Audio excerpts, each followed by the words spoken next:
So the past few months, I've been basically using all the iPhone 15s that Apple basically released. So they have the iPhone 15 Plus, iPhone 15, iPhone 15 Pro, and iPhone 15 Pro Max. And to be honest, I will say these are very good iPhones. They're probably the best iPhones Apple's ever made. But to be honest, I kind of thought these iPhones are going to be, amazing. I thought these iPhones are going to be the next major release from Apple. And to be honest, in some ways they are. I think particularly with the 15 Pro, I'm actually a little bit more saddened about this iPhone than even the iPhone 15. Now, the main reason for this is because I genuinely think that between all the iPhones that Apple did actually release this year, the iPhone 15 Pro is probably the one that has the least amount of changes with it. And even though we're like 2 months, almost 3 months into the life cycle of these iPhones, I'm still kind of feeling that way. Now, when we look at the differences between the iPhone 14 and the iPhone 15, Apple actually went through and gave us a lot of differences.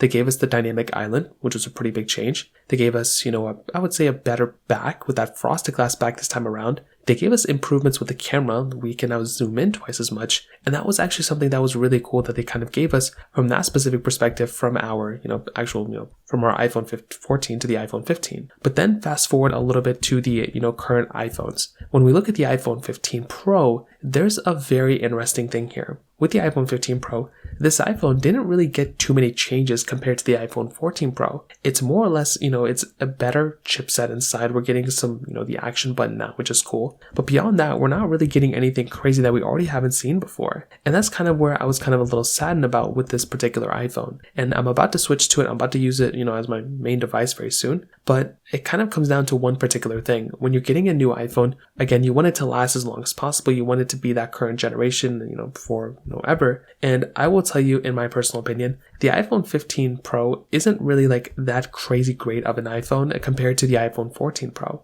Now, the 14 Pro and the 15 Pro are great iPhones. The 15 Pro is a very, very good iPhone, don't get me wrong, but I still feel like Apple kind of missed the mark in a lot of ways. Now, even with the iPhone 15 Pro Max, this particular iPhone also got a little bit of an improvement, more so than the iPhone 15 Pro. This particular iPhone ended up getting a way better camera sensor than the 14 Pro Max. So that's kind of like another interesting kind of change here. Why did these iPhones end up not getting too many changes? Why did the iPhone 15 Pro not end up getting basically too many changes with the iPhone 15 Pro Max, 15 Pro, and even the 15 Plus? Even the 15 and 15 Plus ended up getting bigger upgrades than the 15 Pro. So I'd love to hear your thoughts about this. Let me know in the comment section below. Hit the like button, that will mean so much, but definitely hit that subscribe button. More importantly than everything else, I love every single one of you guys. Hopefully I'll catch you guys in the next video. Peace out till then.